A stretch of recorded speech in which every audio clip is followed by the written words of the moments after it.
सभी को मेरा नमस्कार एवं शुभ संध्या। आज IFPH द्वारा आयोजित हिंदी वेबिनार श्रृंखला के 1031वें भाग में आप सभी का हार्दिक स्वागत है। वेबिनार की शुरुआत हम लोग एक मौन प्रार्थना से करेंगे।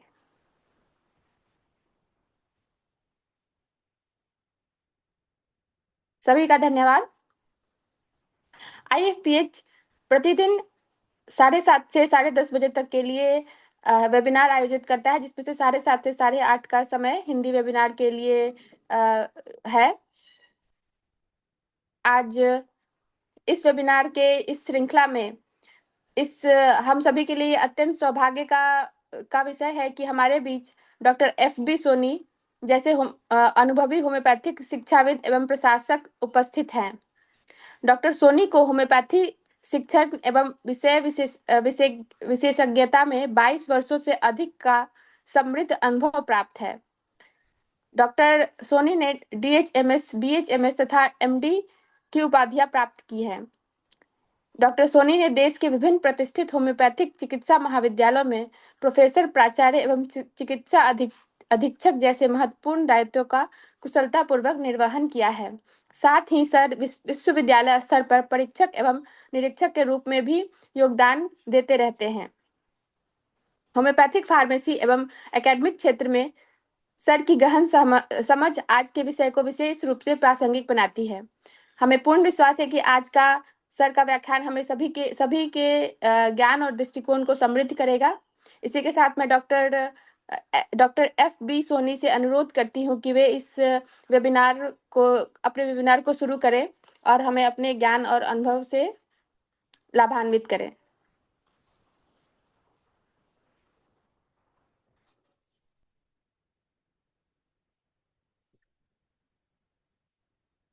सोनी सर, आप को होस्ट हैं, आप शेयर कर सकते हैं।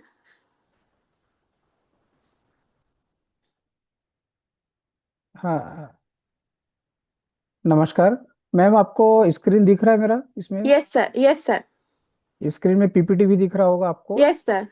Okay madam, thank you very much for the supporting me.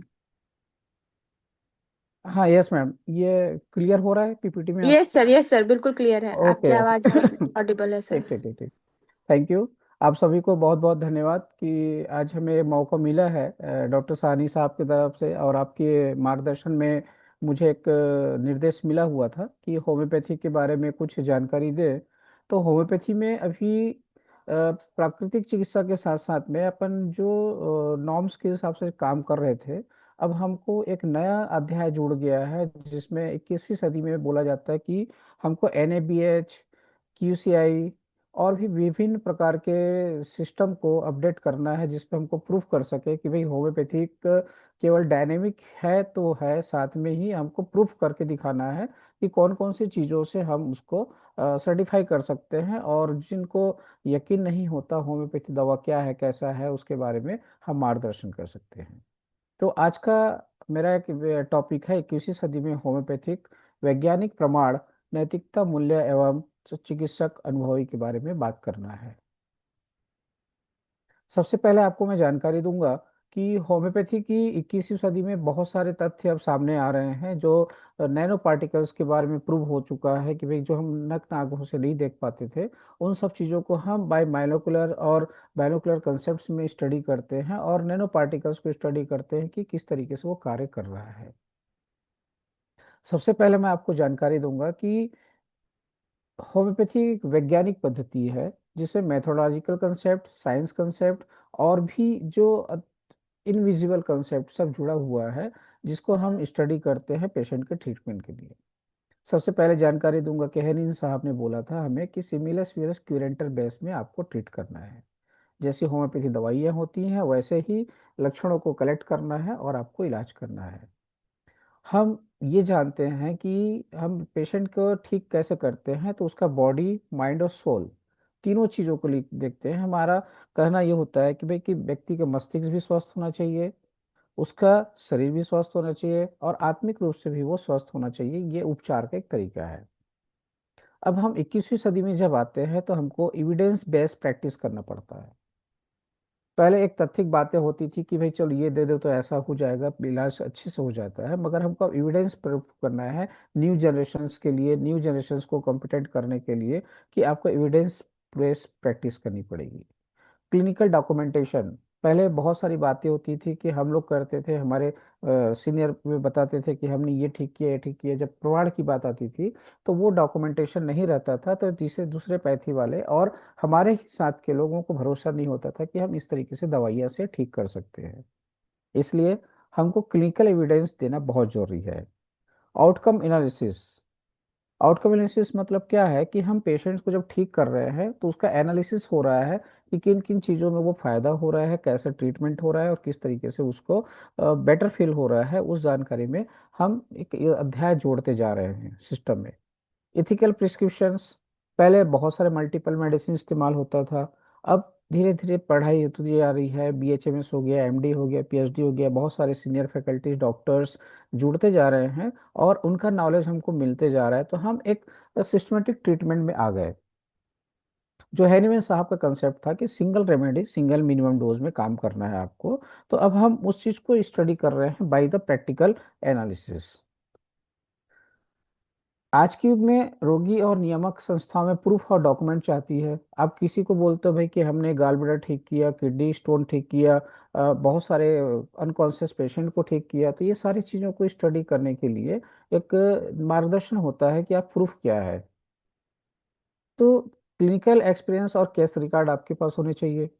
जो सीसीआरएच भी मांगता है हमसे कि भाई कि आपको कोई अच्छी चीज़ों का आप इलाज करते हैं, जो कॉम्प्लिकेटेड केसेस है उसको आप ठीक करते हैं, तो उसके बारे में हमको जानकारी दो। तो क्लिनिकल एक्सपीरियंस के साथ साथ आपको केस रिकॉर्ड भी मेंटेन करना होता है। ड्रग प्रूविंग है, हेरिमेन साहब के समय में, कैंट के साहब समय में बहुत सारी मेडिसिनों के प्रूव हुआ था, मगर आज के जिस समय में हमको बहुत सारी मेडिसिन जो नए नए ड्रग्स कंटेंट आ रहे हैं उसको स्टडी करना रहता है, प्लांट्स कंटेंट स्टडी करना रहता है, और बहुत सारे बीमारी आ गए उनके वायरस बैक्टीरिया से हमें बहुत सारे मेडिसिन तैयार कर सकते हैं, प्रूफ कर सकते हैं कि उसको कैसे तरीके से ठीक करना है हमको। तो ड्रग प्रूविंग हो रहा है। ड्रग प्रूविंग एक प्रूफ होता है कि हम ऐसे सिमिलर डिजीज के पेशेंट को ठीक कर सकते हैं। नेक्स्ट क्या होता है? पब्लिश करना है। पब्लिश करने का बेनिफिट क्या होता है कि हमारे कलीग्स, हमारे सीनियर या हमारे जूनियर्स, कमिंग जो डॉक्टर्स है, उनको पता चलता है कि हम कौन कौन सी मेडिसिन को कहाँ तक स्टडी कर पा रहे हैं और किस तरीके से लोगों को आउटकम दे पा रहे हैं। कुछ बुक पढ़ने से ही हमको बहुत सारे नॉलेज नहीं हो पाते हैं जब तक हम प्रैक्टिकल इम्प्लीमेंट ना करें। प्रैक्टिकल इम्प्लीमेंट करना कैसा होता है कि जब पेशेंट हमारे पास आ रहा है, उनका ट्रीटमेंट करते हैं, नई चीज़ों को हम स्टडी करते जाते हैं, तब फिर हमें पता चलता है कि भाई बहुत सारे फायदे पर्टिकुलर मेडिसिन में है। नेक्स्ट क्या होता है? पेशेंट का सेटिस्फेक्शन होता है फॉलो अप डाटा।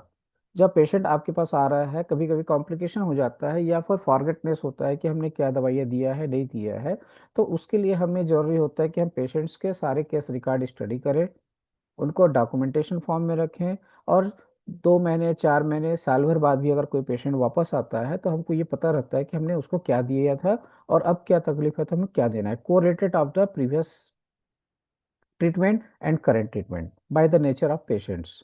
ये सारी चीज़ें हमको स्टडी करने को मिलता है।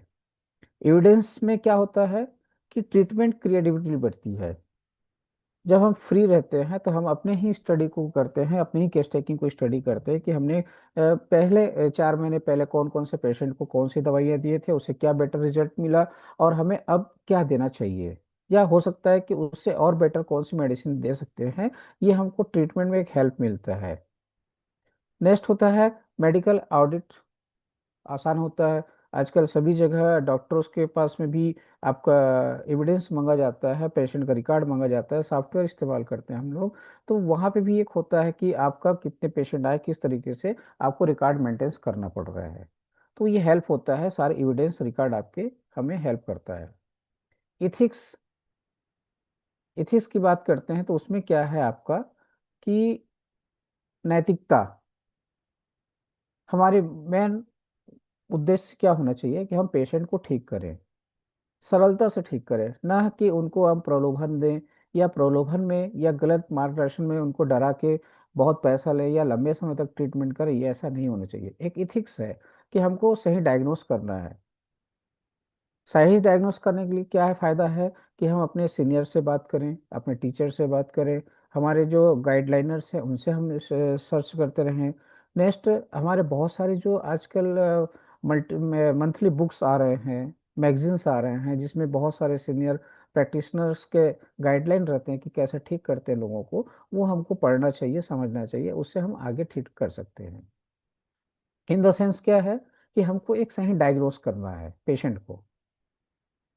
सरफेस एरिया और सर्कल एरिया पे नहीं जाना है, कोशिश करना है कि हमारा डायग्नोसिस सही हो। रेशनल प्रिस्क्रिप्शन होता है कि हम अब प्रिस्क्रिप्शन कर रहे हैं तो सिंगल मेडिसिन पे, मल्टीपल मेडिसिन पे ना जाके सिंगल मेडिसिन मिनिमम डोज पे काम करें। इंफॉर्मेटेड कंसेंट होता है कि हमको प्रॉपर ट्रीटमेंट के लिए क्या चाहिए, पेशेंट का current symptom, family symptoms, causes, aetiology, ऐसे बहुत सारी चीज़ें हम स्टडी करते हैं पेशेंट का, और उस बेस में हम मेडिसिन पे जा सकते हैं जो पर्टिकुलर हमको मेडिसिन बेनिफिट देता है। पेशेंट कॉन्फिडेंटली, अगर पेशेंट आपके पास आता है तो आपको इस तरीके से उनसे बात करना है एज फॉर ऑर्गेनन, कि उनको लगे कि ये डॉक्टर साहब हमको बहुत अच्छे से ट्रीट कर सकते हैं और इनके इलाज से हम फायदा होगा। हमको उसका मोटो ये दिखाना है या करना है कि भाई आप यहाँ आ गए हैं तो आपका ठीक होना जरूरी है हमारे लिए, और अनदर चीज़ों के हमको इम्पोर्टेंस नहीं है। तो हमको उसको सिंपल गाइडलाइन देना है कि किस तरीके से आपको मेडिसिन लेना है, और रिफरल व्हेन रिक्वायर्ड। रिफरल बहुत जगह हम पढ़ते हैं, समझते हैं, तो हमको ये नहीं मानना है कि हम जो कर रहे हैं वही सही है। हमको आगे ये भी स्टडी करना है कि हमसे अगर अच्छा कोई गाइडलाइन देता है, कोई रिसर्च पेपर मिलता है, किसी का कोटेशन मिलता है, तो हमको वो भी रिक्वायर्ड है अपने स्टडी को बेटर करने के लिए। क्योंकि लर्निंग पूरी लाइफ चलती रहती है, हम जितना सीखने की कोशिश करते हैं उतना हमें पेशेंट का रिकॉर्ड अच्छे से करने को आ सकता है, ट्रीटमेंट हो सकता है।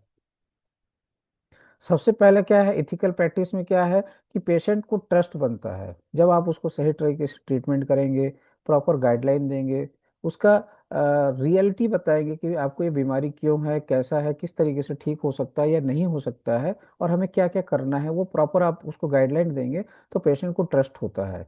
एंड इवन क्रिटिकल केसेस में भी वो एमबीबीएस एमडी डॉक्टर एनडीएस के पास जाने से पहले वो आपसे बराबर बात करेगा, साहब वो ऐसा ट्रीटमेंट की गाइडलाइन दे रहे हैं तो मैं क्या करूँ। नेक्स्ट है कि आप अगर अपने प्रैक्टिस को हॉनेस्टी करते हैं तो आपकी पॉपुलैरिटी भी बढ़ती है, और लोगों के पास जाता है कि आप एक पर्टिकुलर डॉक्टर के पास जाएंगे तो उनका मेन मोटो ट्रीटमेंट करना है, न तो how to earn money. Experience क्या बोलता है, आपका प्रैक्टिस स्टार्टिंग जब हम बिगिनर्स थे तो बहुत कुछ नहीं आता था, मेडिसिन के डोज सुना था, सर लोगों ने बताया था कि इस तरीके से दवाई देते हैं, मगर हमें भरोसा नहीं होता था कि सिंगल डोज देने से एक फायदा होता है। तो हम मल्टीपल मेडिसिन इस्तेमाल करते हैं, मल्टीपल डोज इस्तेमाल करते थे। मगर धीरे धीरे एक्सपीरियंस आते गया, लोगों का अनुभव होते गया कि नहीं, single medicine is best as per the norms of Hahnemann साहब। तो उन्होंने जो प्रैक्टिकल किया अगर हम उसको फॉलो करते हैं तो बहुत अच्छा रिजल्ट आता है, ना कि मल्टीपल मेडिसिन यूज करने के कारण केसेस बिगड़ जाते हैं। आप कम मेडिसिन देंगे, कम डोज देंगे, कम टाइम का यूटिलाइजेशन करेंगे, तो आपको एक अच्छा रिजल्ट मिलता है होम्योपैथी मेडिसिन में। इंडिविजुअलाइजेशन बेहतर करता है आपका। अगर आपके पास एक ही जैसे बहुत सारे पेशेंट आए हैं तो आपको उनको इंडिविजुअलाइजेशन करना है, किसी का डाइट कैसा है, नेचर कैसा है, एग्रीवेशन कैसा है, एमुलेशन कैसा है, और किस तरीके से वो काम कर रहा है। तो सबका एक इंडिविजुअलाइजेशन करेक्टर है, person to person.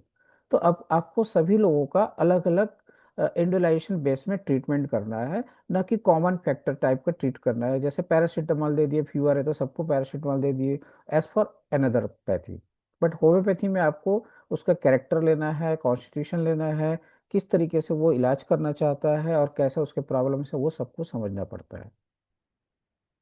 Remedy selection for confidently, अगर हम रेमेडी सेलेक्ट कर रहे हैं किसी पेशेंट के लिए तो हमको पूरा भरोसा होना चाहिए ये मेडिसिन सही है, हमको बाद में इसको चेंज नहीं करना है।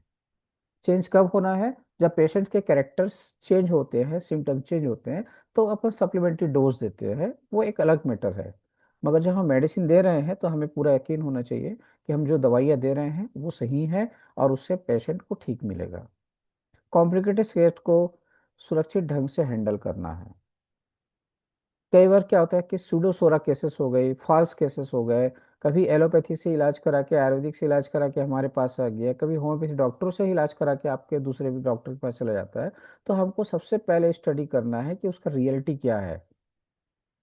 रियल सिम्टम्स आइदर है सप्रेस्ड सिम्टम्स।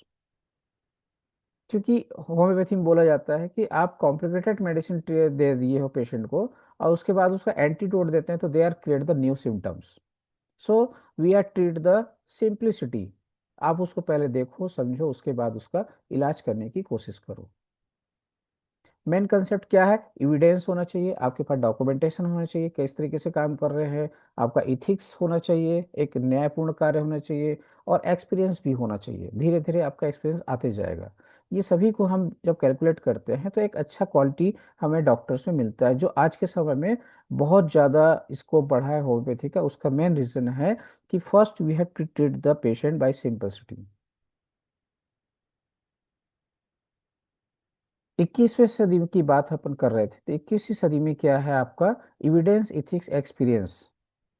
अभी हम एनएबीएच में भी जा रहे हैं, एनसीएच में जा रहे हैं, क्यूसीआई के हिसाब से जा रहे हैं, तो वो भी हमको बोलता है कि आपको सही ट्रीटमेंट करना है। You have to develop your own concept for the treatment of peoples. तो यहाँ पे एनएबीएच की गुणवत्ता को भी अपन ने थोड़ा सा ध्यान रखा है कि सेफ ट्रीटमेंट होना चाहिए, पेशेंट में कॉम्प्लिकेशन क्रिएट ना हो। ये नहीं कि किसी पेशेंट को आप लंबे समय तक इलाज करे जा रहे हैं, उसको मिसगाइड कर रहे हैं या फिर गाइड भी कर रहे हैं। तो कोशिश रहे कि हम उसको सेफ ट्रीटमेंट करें, मेडिसिनल एग्रेवेशन ना हो। ट्रांसपेरेंट सिस्टम, जो इलाज कर रहे हैं उसकी जो कंडीशंस हैं, एक्यूट केसेस है या क्रॉनिक केसेस है, क्रॉनिक केसेस में रिवर्सिबल कंसेप्ट जो हो रहा है उसको हम उसको प्रॉपर बताएं, गाइडलाइन दें कि आपकी बीमारी की कंडीशन ये है, कुछ महीने बाद इतना ठीक होगा, फिर ऐसा होगा, इस तरीके से एक प्रॉपर उसको ट्रांसपेरेंसी गाइडलाइन दे कि उसको समझ आ जाए कि मेरी मेडिसिन सही चल रही है और ठीक हो रहा हूँ। Clean and organise hospitals. जब हम अच्छे रहेंगे, हमारा सिस्टम अच्छा रहेगा, हमारा ऑरा अच्छा रहेगा, आसपास का क्लाइमेट अच्छा रहेगा, तो डेफिनेटली पेशेंट को भी एक हेल्दी एटमॉस्फेयर मिलता है। हम मंदिर में जाते हैं तो वहाँ का और अलग है, हॉस्पिटल में आते हैं तो पेशेंट को समझ आता है कि ये हॉस्पिटल है। तो हमको वो भी जगह क्लीन करना है जिसमें अनहाइजेनिक कंसेप्ट ना हो। प्रॉपर रिकॉर्ड होना चाहिए, रिपोर्ट्स होने चाहिए। अगर हम किसी पेशेंट को ट्रीटमेंट कर रहे हैं तो उसके सारे डॉक्यूमेंटेशन होने चाहिए। ये नहीं कि आपको ये मेडिसिन हमने खिला दिया और ठीक हो जाओगे। उनका रिकॉर्ड रखो आपकी, नेक्स्ट टाइम फिर पेशेंट आता है तो हमको पता रहे कि हम क्या दवाइयाँ दे रहे हैं उसको। एनालिसिस की जरूरत है तो without any hesitation you are investigate for the blood test, urine test, sonography, x ray, वो भी आप करा सकते हैं, जिसमें हमको प्रॉपर रिजल्ट्स आने चाहिए कि किस तरीके के कॉजेस है और क्यों हो रहा है। क्लीन कम्युनिकेशन, आपका कम्युनिकेशन जो होना चाहिए उसमें कोई ही प्रकार का बोदरेशन नहीं होना चाहिए पेशेंट के लिए, और ना ही डाउटफुल कंसेप्ट होना चाहिए। क्लीन कंसेप्ट होना चाहिए कम्युनिकेशन जो है आपका, पेशेंट का, वेंडर्स का, कंपाउंडर का, फार्मासिस्ट का, रिसेप्शंस का, ये सारे लोगों का टाई अप कंसेप्ट क्लियर होना चाहिए। किसी की तरफ से मिसकंसेप्शन कंसेप्ट नहीं होना चाहिए जिससे पेशेंट्स को डाउट हो कि मैं ठीक हो पाऊंगा कि नहीं हो पाएंगे। दवा एक अलग चीज होती है, क्वालिटी ऑफ केयर्स। पेशेंट को किस तरीके से हम दवाई दे देंगे, किस तरीके से ठीक होगा, किस तरीके से ओपिनियंस होते हैं, वो सभी चीज़ों का हमको प्रॉपर ध्यान देना चाहिए। नेक्स्ट क्या है आपका? होम्योपैथी का एक वैज्ञानिक और समग्र चिकित्सा पद्धति है। हेनिमैन साहब ने बहुत पहले बोला था कि पहले उन्होंने एमबीबीएस किया था तो उनको सारी चीज़ें पता था, फिर उन्होंने होम्योपैथी किया तो उनको ये भी मालूम हुआ कि हम फिजिकल के साथ साथ डायनेमिक कंसेप्ट में ही बीमारियों को बहुत सारा कंसेप्ट होता है। बहुत सारी बीमारियां डायनेमिक रीजन पे होता है, जैसे मेंटल केसेस हो गया, मेंटल जो है हार्मोनल डिसऑर्डर क्रिएट करता है, इनबैलेंस करता है, और उससे बहुत सारी बीमारियां क्रिएट होती है। ये बहुत बड़ा साइंटिफिक कंसेप्ट है जो धीरे धीरे अब लोगों को समझ आ रहा है। जब वो रिसर्च होते जा रहा है तो सब चीज़ें क्लियर होती जा रही है। यहाँ पे पहले जो ऐसे बताया था मैंने कि ये एविडेंस बेस्ड प्रैक्टिस है। एविडेंस, बार बार मैं बोलता हूँ कि हम जो भी प्रैक्टिस कर रहे हैं उसका एक प्रमाण होना चाहिए कि हम किस तरीके से इलाज कर रहे हैं। पेशेंट भी अगर पूछता है, रिलेटिव पूछते हैं, हमारे सीनियर जूनियर पूछते हैं, तो हमको पता होना चाहिए, उनको गाइड करना चाहिए कि हम किस बेस में पेशेंट को दवा दिए। ये नहीं कि हम दवा दे के उसको ठीक कर दिया, हम अपने कलीग जूनियर किसी को बता ही नहीं रहे हैं कि किस तरीके से हमने ठीक किया। तो आगे की जनरेशन कैसे समझेगा कि लोग कैसे ठीक होते हैं। तो इसलिए हमारा फर्ज बनता है कि हम अपने नियर अबाउट जो कलीग्स हैं उनको सब चीज़ों को क्लियर करें कि वो भी और अच्छे से डेवलप करें सिस्टम को, जिसमें क्लिनिकल डॉक्यूमेंटेशन भी हमारा रहेगा। तो उनको पता चलेगा फ्रेशर से जूनियर को कि भी किस तरीके से हमको सीनियर के साथ काम करना चाहिए। फिर अपना ऑन नॉलेज प्लस सीनियर का नॉलेज दोनों मिलकर अपन होम्योपैथी को एक आगे बढ़ा सकते हैं। 21वीं सदी में बोला गया है कि chronic disease, lifestyle disorder, psychosomatic illness में अपनी ये बहुत सारी चीज़ों का ट्रीटमेंट होता है। क्रॉनिक डिजीज कैसे हो गया कि आप मेडिकल स्टोर से बहुत सारी मेडिसिन खाते जा रहे हैं, ठीक हुए नहीं हुए, फिर आपका रियल डिजीज कन्वर्ट हो गया। सेकंड, होम्योपैथी में भी होती है कि अगर प्रॉपर आप ट्रीटमेंट नहीं कर रहे हैं तो पेशेंट का केस कन्वर्ट हो जाता है और they are suffer the chronic disease. Lifestyle disorder, as per norms प्रकृति बोलता है कि हमें सुबह उठना चाहिए, रात को सोना चाहिए, मगर हम लेट नाइट जग रहे हैं, हम प्रकृति के नियम से अलग जा रहे हैं, तो हमारा हार्मोनल और वाइटल फोर्स दोनों डिस्टर्ब हो रहा है और इसके कारण हमारे बहुत सारी बीमारियां आ रही हैं। तो हमको वो भी ध्यान रखना है कि हम प्रकृति के हिसाब से चलें, क्योंकि सिमिलियस सिमिलस करेंटर है, प्रकृति जैसा है उसके हिसाब से हमको चलना है। तो हम अपने आप ठीक होते चले जाएंगे।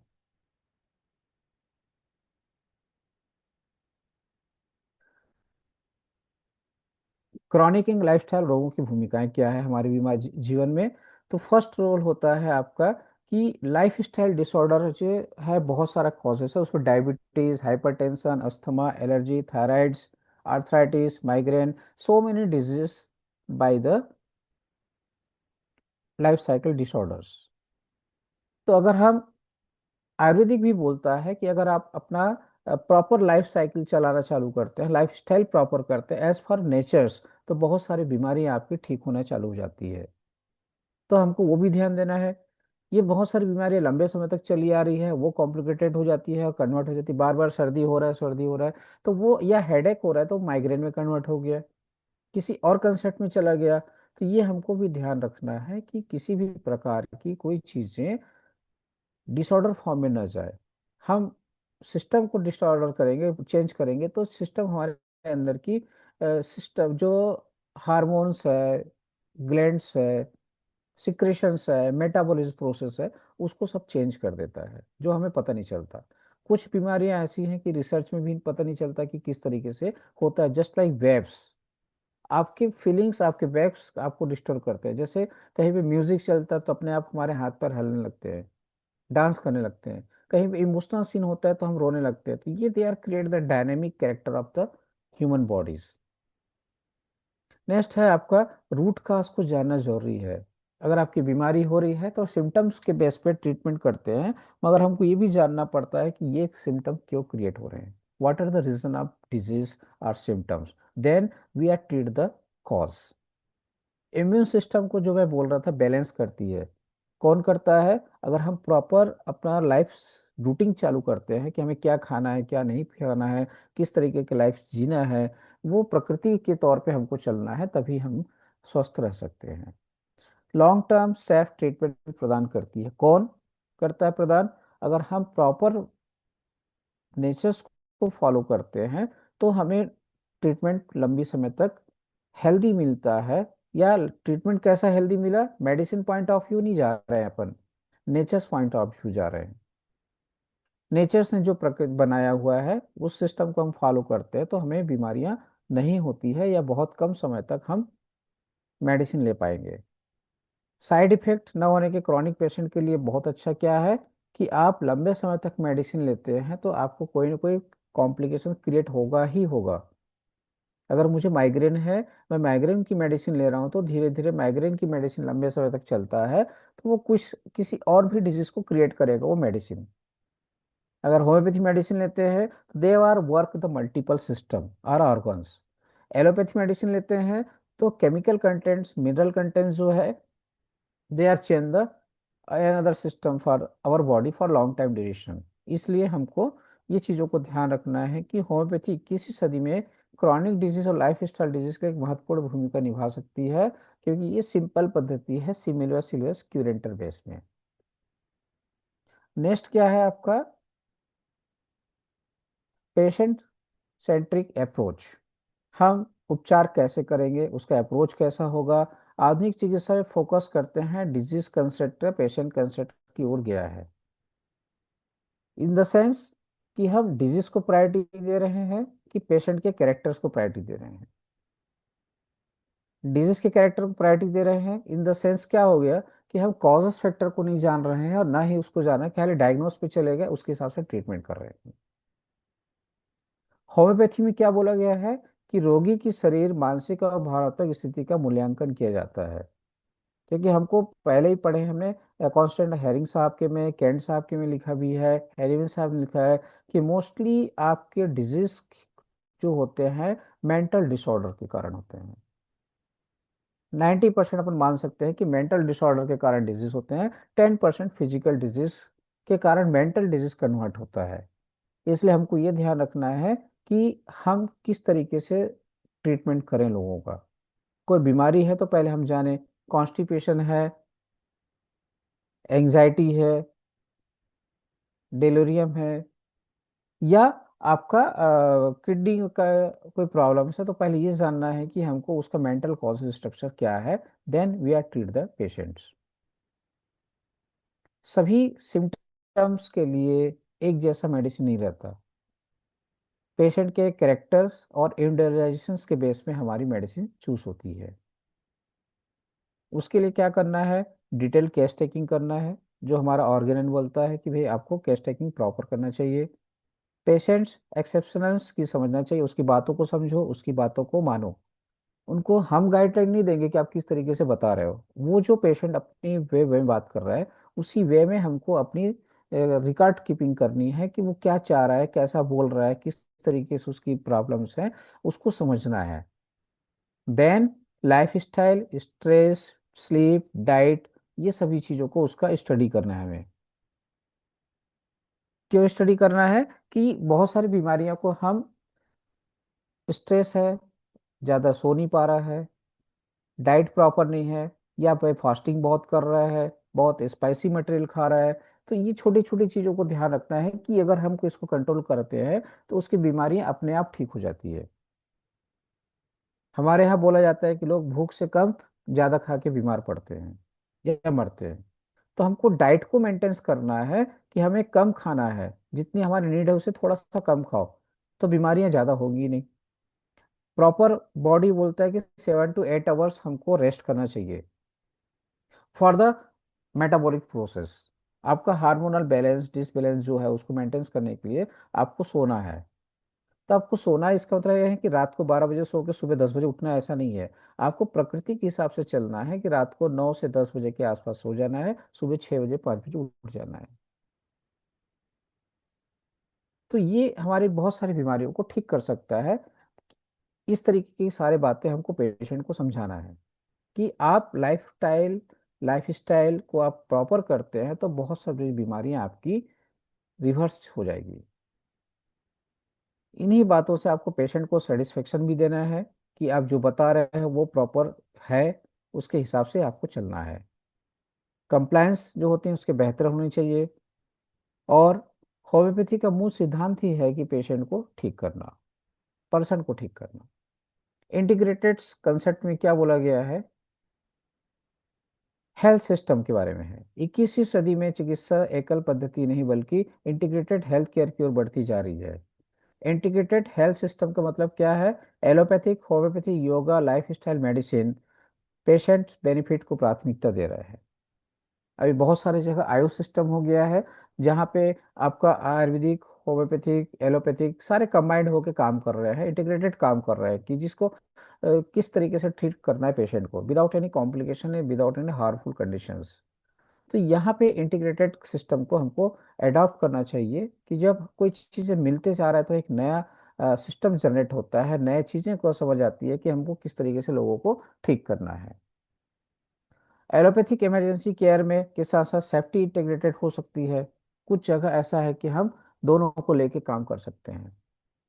सर्जरी है, या long term allopathic side effects को कम करने में सहायक होती है होम्योपैथी मेडिसिन। ये हमको भी पता है कि बहुत सारे सर्जिकल केसेस है, जैसे आप कॉर्न्स हैं, पाइल्स है, फिशर्स है, गॉल स्टोन है, लाइपोमा है, ये सब में सर्जरी की जरूरत होती है। अगर हम चाहें इनके साथ टाइप करके इंटीग्रेटेड कंसेप्ट में चलते हैं, तो इनको हम पेशेंट को होम्योपैथी दवाई दे सकते हैं, जिससे उनको सर्जरी की कंडीशंस क्रिएट नहीं होगी या सर्जरी में नहीं जाना पड़ेगा। इंटीग्रेटेड अप्रोच के लिए क्या है, होलिस्टिक केयर मिलता है। हम सब एक साथ मिलके काम करेंगे तो हमको बहुत एक नॉलेज मिलेगा। और एलोपैथी सिस्टम आयुर्वेदिक वालों को भी पता चलता है कि किस तरीके से हम ट्रीट कर रहे हैं। कॉस्ट इफेक्टिव ट्रीटमेंट्स, जहाँ पे माइनर सर्जिकल कंसेप्ट में जा रहे हैं, वहाँ ज़्यादा पेशेंट को पैसा लग रहा है।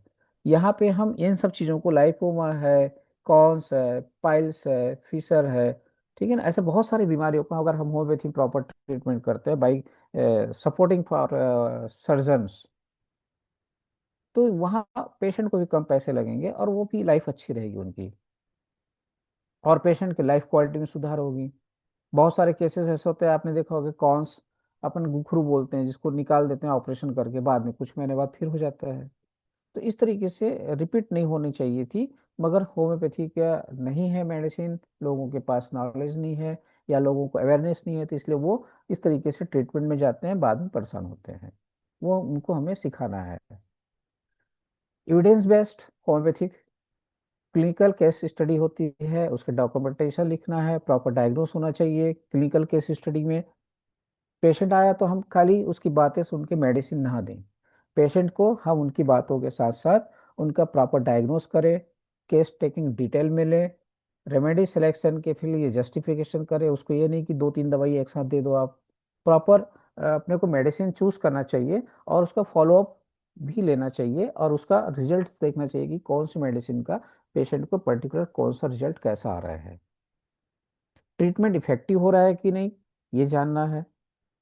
हम किसी सीनियर के साथ बैठते हैं तो हमको सीखने को भी मिलता है, हमारे कलीग के साथ बैठते हैं तो डिस्कस होता है, हमारे जूनियर साथ में बैठता है तो उसको भी सीखने को मिलता है। तो इस तरीके से डॉक्यूमेंटेशन करने से हमको एक हेल्प मिलता है हमारे होम्योपैथी को या नॉलेज को ग्रोथ करने के लिए। इस प्रमाण के इंस्टीट्यूशन की बात करेंगे, हम कॉलेजों की बात करते हैं, तो वहाँ पे भी ये प्रूफ एक स्टडी पॉइंट ऑफ व्यू होता है जो स्टूडेंट्स को हेल्प करता है। डॉक्यूमेंटेशन सक्सेसफुल केस होता है लिविंग एविडेंस ऑफ होम्योपैथिक। जब हम बुक की पढ़ाई करते हैं तो बहुत सारे सिम्टम्स सिमिलर डिफरेंट मेडिसिन में मिलते हैं, मगर जब हम ट्रीटमेंट करने जाते हैं तो हमको इम्यूनडाइजेशन का कंसेप्ट क्लियर होता है। डॉक्यूमेंटेशन की बात ये हो रही थी कि हमारा ओपीडी है कि आईपीडी केस पेपर है, वो प्रॉपर होना चाहिए। कांस्टेंट, अगर हम पेशेंट को एडमिट भी करते हैं, आईपीडी में एडमिट करते हैं, बहुत सारे होम्योपैथी डॉक्टर्स अपने क्लिनिक को बहुत अच्छे चलाते हैं, बहुत जगह पेशेंट को एडमिट भी कर रहे हैं, ये अप्रोच है हमारा होम्योपैथी का।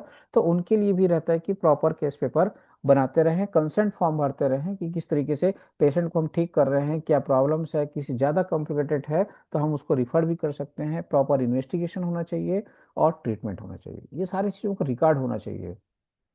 जब हम रिकॉर्ड कीपिंग में जाते हैं तो हमें भी लगता है कि हम मल्टीपल मेडिसिन ना दें और कोई टाइमिंग मेडिसिन ना दें, तो क्यों, ये हमारा प्रॉपर रिकॉर्ड है। तो हमको स्टडी और करना पड़ता है कि भाई हम कहीं मिस मेडिसिन सिलेक्शन में ना चले जाए। तो कंफर्मेशन पॉइंट ऑफ व्यू, एक डॉक्यूमेंट हमको सेफ जोन में रखता है कि हम दवाइयाँ एक बार कंफर्म करके दे पेशेंट को।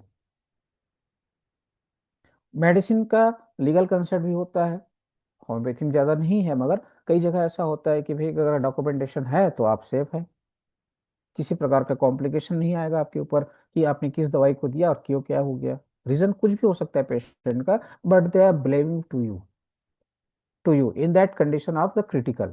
तो आपके पास रिकॉर्ड रहेगा तो आप बता सकते हो कि हमने ये मेडिसिन दिया हुआ है, इसके कारण कुछ प्रॉब्लम्स नहीं आ सकती है। एनएबीएच के हिसाब से if it is not documented, it is not done. NABH भी हमको बोलता है कि आपको प्रॉपर डॉक्यूमेंट करना है। वर्बली बातें नहीं करनी है, वर्बली ट्रीटमेंट करके आपको फ्री नहीं करना है, क्योंकि आप वर्बली पेशेंट को दवाइयाँ दे सकते हो मगर वो नॉलेज वहीं तक रुक जाता है। इसलिए उसको डेवलप करने के लिए आपको डॉक्यूमेंटेशन भी करना जरूरी है। क्लिनिकल एविडेंस में बोला गया है आपका NABS point of view, case record की सुस्पष्टता। आप क्या केस बना रहे हैं, किस तरीके से पेशेंट को देख रहे हैं, क्या दवाइयाँ दे रहे हैं, किस तरीके से उसका इलाज कर रहे हैं, और भी क्या क्या चीज़ें हैं, वो सारी चीज़ें क्लियर होनी चाहिए। एक प्रोटोकॉल में आता है। पहले ज़माने में होता था कि जो डॉक्टर्स होते थे मेडिसिन पेशेंट को देते थे और मेडिसिन के बॉटल पे स्टिकर लगा के 1 2 3 4 लिख देते थे। बाकी लोगों को पता ही नहीं चलता था कि कौन सा मेडिसिन दे रहे हैं। वो मेडिसिन में कोडिंग लगा दिए 1 2 3 4। तो वो उनके लिए ठीक है कि 1 2 3 4 लगा के आप कोडिंग करके ट्रीटमेंट कर दिए, पेशेंट को ठीक कर दिए। मगर आपने अपना नॉलेज शेयर नहीं किया, आपने अपने सिस्टम को ग्रोथ करने के लिए हेल्प नहीं किया, तो वो कई जगह फिर नॉलेज वहीं को ही रुक जाता है। तो इसलिए जरूरी है, हम लोगों की ड्यूटी है कि हम जितना जानते हैं अपने आने वाले जनरेशन को दें। इसीलिए बहुत सारी जगह सेमिनार होता है, रिओरिएंटेशन प्रोग्राम होता है, लोग अपनी प्रैक्टिकल एक्सपीरियंस शेयर करते हैं, जिससे आने वाले जनरेशन को हेल्प मिलता है। नेक्स्ट क्या है, यूनिफॉर्म क्वालिटी ऑफ केयर होती है, सेफ रजिस्टर रजिस्ट्रेशन होती है, वेरिएशन ऑफ कंट्रोल होता है। ठीक है, कॉमन डिजीज पे अपन डिस्कस करते हैं, मैनेजमेंट्स कैसा होना चाहिए, इन्वेस्टिगेशन की क्राइटेरिया क्या होती है, और इमरजेंसी क्राइटेरिया क्या है, ये सब चीज़ें धीरे धीरे हमारे सिस्टम में अपडेट होता है। एनएबीएच के हिसाब से बात करते हैं तो एसटीडी डॉक्यूमेंट्स प्रूफ है इम्प्लीमेंट होनी चाहिए। डॉक्यूमेंट का आपका स्टैंडर्ड ट्रीटमेंट प्रोटोकॉल्स होने चाहिए एज फॉर ऑर्गेनल। केसरी कास्ट की सुस्पष्टता, पेशेंट्स आइडेंटिफिकेशन डिटेल होना चाहिए, प्रोविजनल एंड फाइनल डायग्नोस होना चाहिए। प्रोविजनल आपको डाउट हो रहा है कि भाई मलेरिया है कि टाइफाइड है, मगर उसको फाइनल डायग्नोस करने के बाद आप मेडिसिन देते हो तो ज़्यादा बेटर है। ट्रीटमेंट प्लान होना चाहिए कि किस तरीके की बीमारियों में हमें दवाइयों को देना है। फॉलो अप होना चाहिए, लेजिबिलिटी होनी चाहिए, पढ़ने योग्य होना चाहिए। कई जगह डॉक्टर इस तरीके से लिखते हैं कि सामने वाले को समझ ही नहीं आता कि आपने क्या दवाई लिखा है। तो ऐसा भी नहीं, आपको क्लियरिटी होनी चाहिए, पेशेंट भी समझ सकता है कि भाई आपने क्या मेडिसिन दिया है। तो इस तरीके से सारी चीज़ें होनी चाहिए, एंड टाइमली डॉक्यूमेंटेशन होना चाहिए। यानी पेशेंट चला गया उसके बाद हम आराम से डॉक्यूमेंट कर रहे हैं, ऐसा नहीं, हमको टाइम टू टाइम क्लियर करना चाहिए सारी चीज़ें। एथिक्स ऑफ होम्योपैथिक्स, चिकित्सा नैतिकता का अर्थ है कि आपका रोगी के अधिकार एवं गोपनीयता। आपके पास पेशेंट भरोसे के साथ आता है, आप पे भरोसा करता है, इसका है मतलब कि आपको उसकी सारी बातों को अपने तक ही रखना है। उसके सारे कॉन्फिडेंशियल को बातें, ट्रीटमेंट्स को आपको सेफ रखना है, ये हमारी जिम्मेदारी है। Patient welfare first, rational evidence based prescriptions, false claim and over promises से बचाओ। अगर हम प्रॉपर ट्रीटमेंट करते हैं, प्रॉपर डॉक्यूमेंटेशन करते हैं, तो पेशेंट कभी भी हमारे ऊपर फॉल्स बातें नहीं रख सकता कि साहब आप हमको 6 महीने से दवाइयाँ दे रहे हैं, ठीक नहीं हो रहा है। इस तरीके से बातें नहीं होती है। और भी बहुत सारे लीगल मेडिकल एथिक्स आ गए हैं, एक्ट आ गया है, वो हमको सेफ करता है इस तरीके से ट्रीटमेंट करने में। नैतिकता क्या है, हमें पता है कि हम पेशेंट को ठीक कर रहे हैं, इलाज कर रहे हैं, वो हमसे इलाज करा रहा है, तो हमको क्या मर्यादा में रहना है, किस तरीके से कार्य करना है, और उसको रिफरल्टा क्या है कि आप किस तरीके से ट्रीट कर रहे हैं, और नहीं हो पा रहा है आपसे तो कैसा उसको आगे रिफर करें, जिससे वो दूसरी जगह प्रॉपर ट्रीटमेंट कर सके। और बाहर नहीं जा रहा है तो आप अपने यूनिट से बात करके उसको प्रॉपर ट्रीटमेंट करें। ये हमारी नैतिकता जिम्मेदारी है। रोगी के अधिकार और गोपनीयता, जो पहले मैंने बात किया कि सम्मानपूर्वक व्यवहार होना चाहिए, उसकी बीमारी को देख के हमको इरिटेट नहीं होना चाहिए। अरे कहाँ बीमार आदमी आ गया, ऐसा नहीं, उसको सम्मान से बात कीजिए, भाई बीमार है तभी आपके पास आया हुआ है, तो उससे सम्मानित व्यवहार कीजिए, जिससे उसको आजकल परिवार में ही सही तरीके से सम्मान नहीं मिलता। तो बहुत सारे लोग मेंटल डिप्रेशन में ही है, इरिटेट है। अगर हम थोड़ी से हंस के अच्छे से बात करते हैं, व्यवहार कुशल बात करते हैं, तो आधा उसकी बीमारी ऐसे ही ठीक हो जाती है। Mental satisfaction they are helpful for the treat the physical.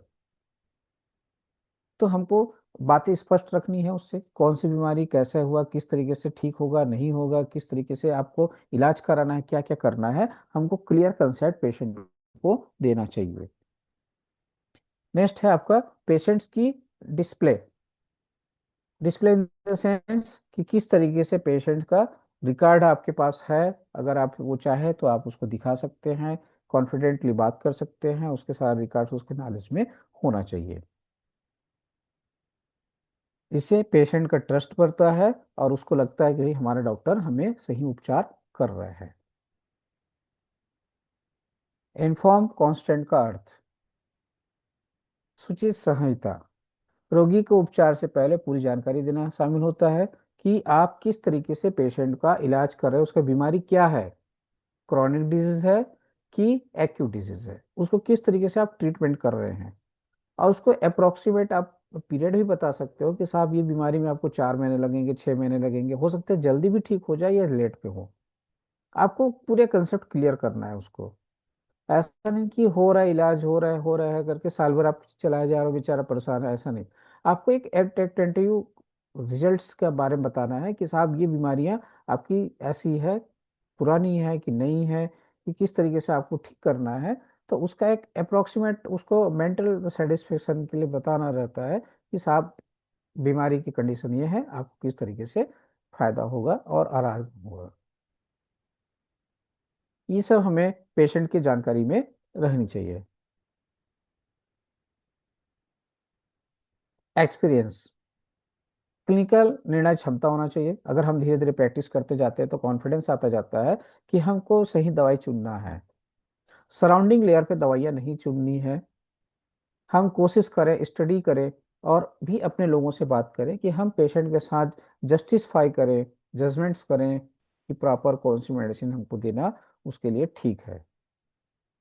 उसके लिए आपको ऑर्गेन में जाना है, रेपर्टरी में जाना है और उसका एनालिसिस करना है कि किस तरीके से पेशेंट को कौन से मियाज में है, कौन सा कॉम्प्लिकेशंस है, उसको हमको किस ऑर्डर पे ठीक करना है।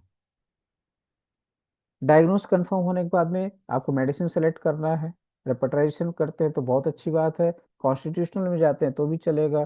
तो ये आपको सिम्टम बेस में इलाज करना है, जिससे आपका नंबर ऑफ पेशेंट बढ़े, फैद बढ़े पेशेंट का, और भी चीज़ें आपके फेवर में प्लस होता चला जाएगा। अगर पेशेंट ठीक हो रहा है, भले आप थोड़ा देर में दवाइयाँ दें, आपको समझ नहीं आ रहा है तो आप पेशेंट को टाइमिंग के लिए साइक्लिक दें, उसके बाद बुलाइए। तब तक आप प्रॉपर स्टडी कर लीजिए कि भाई हमें कौन सी दवाइयाँ देना है इस केसेस में। यही नहीं कि पेशेंट आया है तो हम उसको दवाइयाँ दे दे पैसा ले ले, ऐसा नहीं। अगर हमें कॉन्फिडेंट नहीं है कि ये मेडिसिन प्रॉपर है तो हमें चाहिए कि हम 1 या 2 दिन बाद पेशेंट को बुला लें। In that period we are apply cyclic. उसके बाद फिर अपन मेडिसिन दे दें, पेशेंट ठीक होते जाएगा तो रिजल्ट अच्छा आएगा। यहाँ पे आर्गेनन हमारा बोलते हैं, आर्गेनन होम्योपैथी में, कि क्लिनिकल फिलोसॉफी ग्राउंड पे भी जाना है। पेशेंट से टू द पॉइंट बात तो करना ही है, मगर साथ में उसकी मेंटल कंसेप्ट को लेते हुए हमें थोड़ी सी बातें जाननी है जिससे वो रिलैक्स हो जाए। साथ में आपको बोला गया है कि बुक का नॉलेज तो होना जरूरी है आपके लिए, पर्टिकुलर डेली प्रैक्टिस में पढ़ना है। Daily practice in the sense पढ़ाई करना है। Due to so many symptoms clear by day to day. एक ही चीज को बार बार पढ़ते जाते हैं तो उससे बहुत सारी चीजें, नई नई चीजें आती जाती है। इंडिविजुअलाइजेशंस के बारे में है, जो मैंने पहले ही बोला था। रेमेडीज के बारे में कंसेप्ट है कि हमको सिंगल रेमेडी जाना है, मिनिमम डोज में जाना है। अगर हम एक सिंपल एग्जांपल देता हूं मैं, कि हम अगर मोबाइल का रिचार्ज करते हैं 58 डेज का, तो हमें नेक्स्ट रिचार्ज 58 डे के बाद ही करना है। ये नहीं कि 58 डे का रिचार्ज हो गया है तो हम 20 दिन बाद फिर से रिचार्ज कर लें, ड्यू टू डिसऑर्डर्स। हमें मेडिसिन को पूरा काम करने का मौका देना चाहिए कि 30 पोटेंसी का है, 200 का है, 1 एम का है, पेशेंट क्रॉनिक पॉलीक्रिस्ट है कि सिंगल रेमेडीज है। सारे कॉन्स्टिट्यूशंस को देखते हुए हमको दवाइयों के बारे में बात करके मिनिमम दवाई देना चाहिए। ये ऑर्गेन बोलते हैं, हैनीमैन साहब का है। ऑर्गेन गाइड प्रैक्टिस ही ट्रू होम्योपैथी प्रैक्टिस है। इसीलिए स्टार्टिंग से हमको पढ़ाया जाता है कि ऑर्गेन में जो हमारे कार्डिनल प्रिंसिपल है, एफोरिज्म है, वो सब चीज़ें हमको हेल्प करता है ट्रीटमेंट में। कंटिन्यू मेडिकल एजुकेशंस, अगर हम 20 ईयर्स है, 15 ईयर्स है, 30 ईयर्स का भी हम प्रैक्टिस कर लिए हैं, तो भी हमारा इथिक्स होना चाहिए कि हमको सीखना है। हम बहुत सारे लोगों को सिखा रहे हैं, मगर हमको भी चाहिए कि हमको भी सीखना है। Learning is the first characters. तो ये क्या होता है कि चिकित्सा कभी भी खत्म नहीं होती, ज्ञान कभी भी पूर्ण नहीं होता। आपको सतत सीखना ही पड़ता है, जो आपको नई नई चीजें सिखाता है आपको, जिससे आपका क्लिनिकल एविडेंस चालू होता है, नॉलेज बढ़ता है, नए रिसोर्सेज के पॉइंट बढ़ते हैं, गाइडलाइन मिलता है कि किस तरीके से हमको काम करना है। एनएबीएच में भी बोला जाता है कि एकेडमिक इंस्टीट्यूशंस के लिए सीमी प्रोग्राम्स है, वर्कशॉप है, ट्रेनिंग मॉनिटरी हो जानी जाती है कि भाई आप बहुत साल से पढ़ा रहे हो, बहुत साल से प्रैक्टिस कर रहे हो, तो आपका एक लिमिटेशन हो गया।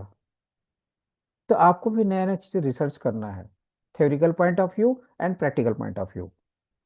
तो ये दोनों सुधार हमारे नॉलेज में, प्रैक्टिस में, एजुकेशन में हमको हेल्प करता है।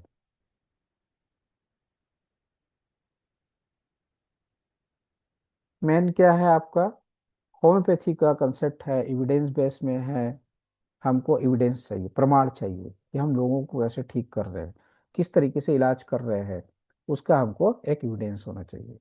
एथिक्स की किस तरीके से मियाज्म है, और उस मियाज्मों को किस तरीके से हम ठीक कर सकते हैं, उसके बारे में कंसेप्ट होना चाहिए आपको। नेक्स्ट है पेशेंट का आपके प्रति फैथफुल होना चाहिए, साइंटिफिक अप्रोच होना चाहिए, साइंस एविडेंस होना चाहिए। अभी साइंस में बहुत सारे इंस्ट्रूमेंट आ गए जो हमारे मेडिसिनल प्रॉपर्टी को एनालिसिस करके गाइड करते हैं कि किस तरीके से हम कंपेयर कर पा रहे हैं symptoms, medicinal symptoms and person symptoms. तो ये सब चीज़ें हमारे लिए हेल्पफुल करता है कि किस तरीके से हम लोगों को ट्रीट करें। और इसमें सबसे बड़ा अब योगदान होते जा रहा है एनएबीएच का, जिसमें हमको गुणवत्ता, सुरक्षा, नैतिकता, चिकित्सा का नॉलेज होता है। और जो हम सिंपल सिटी में काम करते थे, बहुत सारी चीज़ें इग्नोर करे जाते थे। जैसे पेशेंट देख रहे हैं, दवा नहीं, दवाई दे दिए, उसके बाद भूल गए कौन सी दवाई दिए। क्यों भूल गए कि 6 महीने बाद पेशेंट आ रहा है तो हमको याद ही नहीं है। पेशेंट दवाई का नाम मांग रहा है तो हम नहीं दे रहे हैं उसको।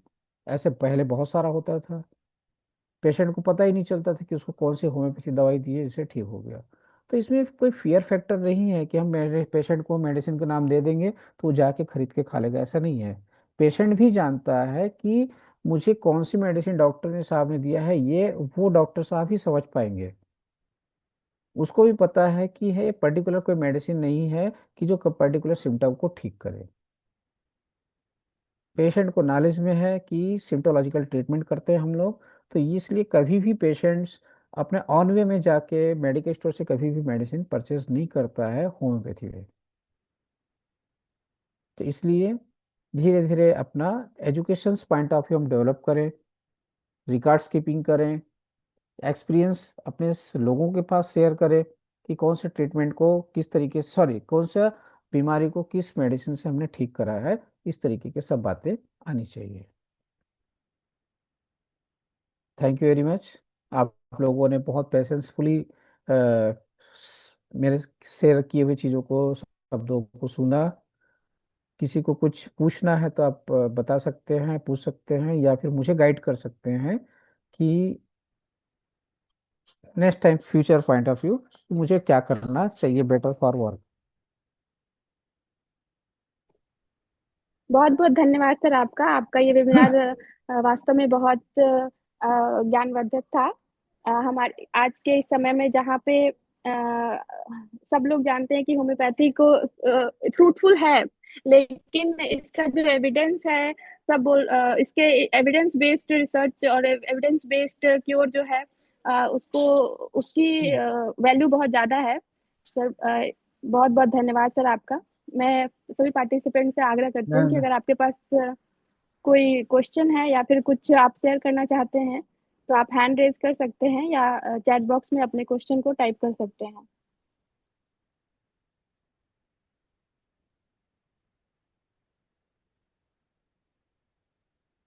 थैंक यू श्रुति मैम, जो आपने इतना अमूल्य टाइम निकाला हम लोगों के लिए और हमें मार्गदर्शन में लिए सानी साहब के साथ में। तो सानी साहब को भी मेरा बहुत बहुत प्रणाम और धन्यवाद, जी सर। सर आप जो उन्होंने मुझे ये एक छोटा सा सेमिनार के लिए समय दिया।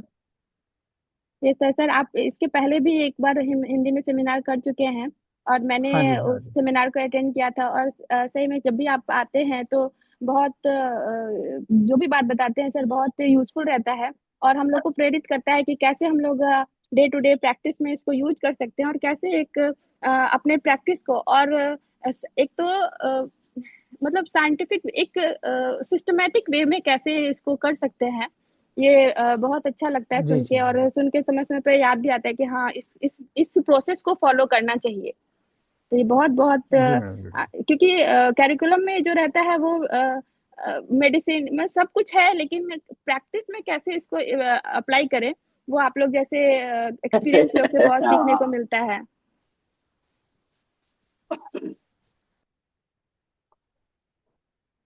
Okay, yes sir. धन्यवाद। डॉक्टर राम प्रसाद सर आप कुछ बोलना चाह रहे हैं।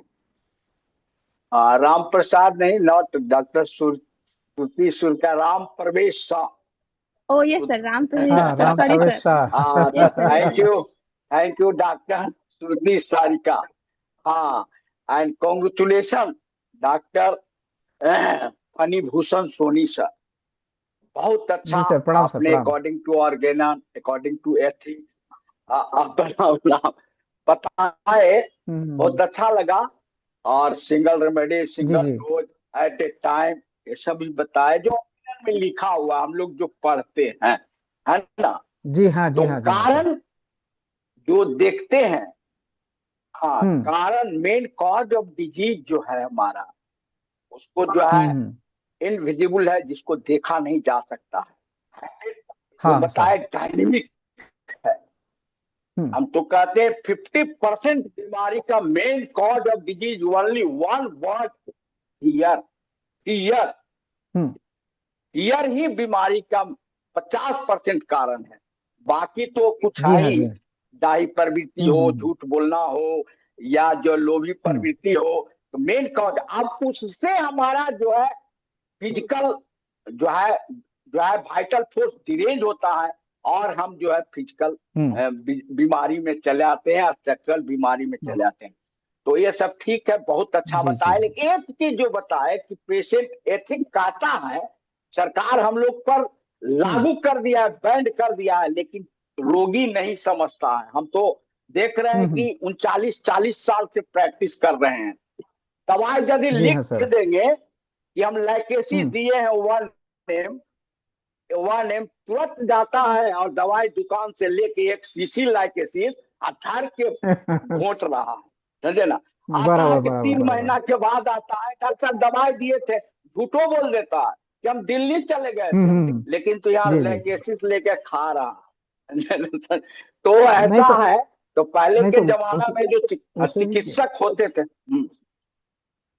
नहीं नहीं, डायरी अब देखिए मेंटेन सर। करना चाहिए डॉक्टर को। अब समय समय पर एविडेंस बेस्ड जो CCRH है, NCH जो भी है, उसमें डालना हम्म, चाहिए पेशेंट को अनुमति से। ये हम नहीं कहते हैं, लेकिन डायरेक्ट ना जो ना सर, प्रिस्क्रिप्शन देखिए। पर लिखता है उसमें हानि होता है। नहीं नहीं, देखिए, कोई बोला भी जाता है। एचसीएच हो चाहे एनएबीएच ये नहीं कहता है कि आप रिकॉर्ड को पब्लिसिटी करें। हाँ वो तो अपने नॉलेज के लिए है। पहले क्या होता था सर, आपको ही पता है कि आप जब कोई मेडिसिन पेशेंट को देते थे तो आप उसको गोपनीय तौर से देते थे, आपका जूनियर ही नहीं जान पाता था कि वो आपने क्या दिया। तो उसको नॉलेज मिल ही नहीं रहा है किसी चीज का।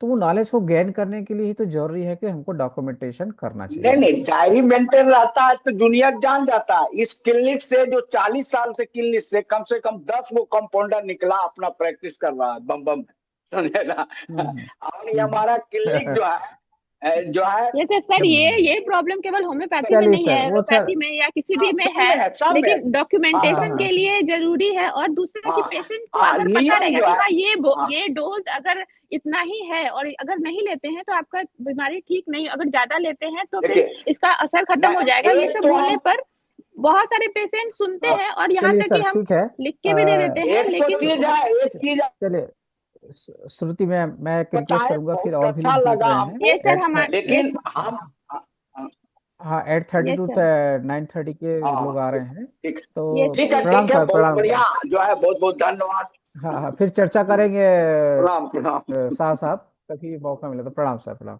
धन्यवाद श्रुति जी ये सर आपका। हाँ नहीं नहीं हाँ, ओके ये sir. Sir yes sir. Sir ये तो बात सही है कि डॉक्यूमेंटेशन बहुत जरूरी है, और ये समय समय पे इसको याद दिलाते रहना जरूरी। और अब मॉडर्न एरा में मेरे ख्याल से जितने भी होम्योपैथ हैं वो डॉक्यूमेंटेशन मेंटेन करते हैं, और ये अपने लिए भी फायदेमंद है और होम्योपैथी के लिए भी फायदेमंद है। तो इस बात से मैं जी जी जी। सहमत हूँ, और बहुत बहुत धन्यवाद सर आपका कि आपने समय निकाला और हम लोग को इस सभी प्रोसेस के बारे में फिर से एक बार जानकारी दी। तो इसके साथ हमारा थैंक यू समय मैम, भी थैंक समाप्त यू। हो रहा है, और जी हाँ, अब जी हाँ। इंग्लिश सेशन का समय सेशन का हो रहा टाइम है। है। तो यस सर, तो मैं डॉक्टर धानेश सर से ये session, Hindi session doctor Dhanesh sir को हैंड ओवर करती हूँ। Thank you, Dr. Shruti. Thank you, Hindi team. Now we are moving to English session. Before beginning the session, thank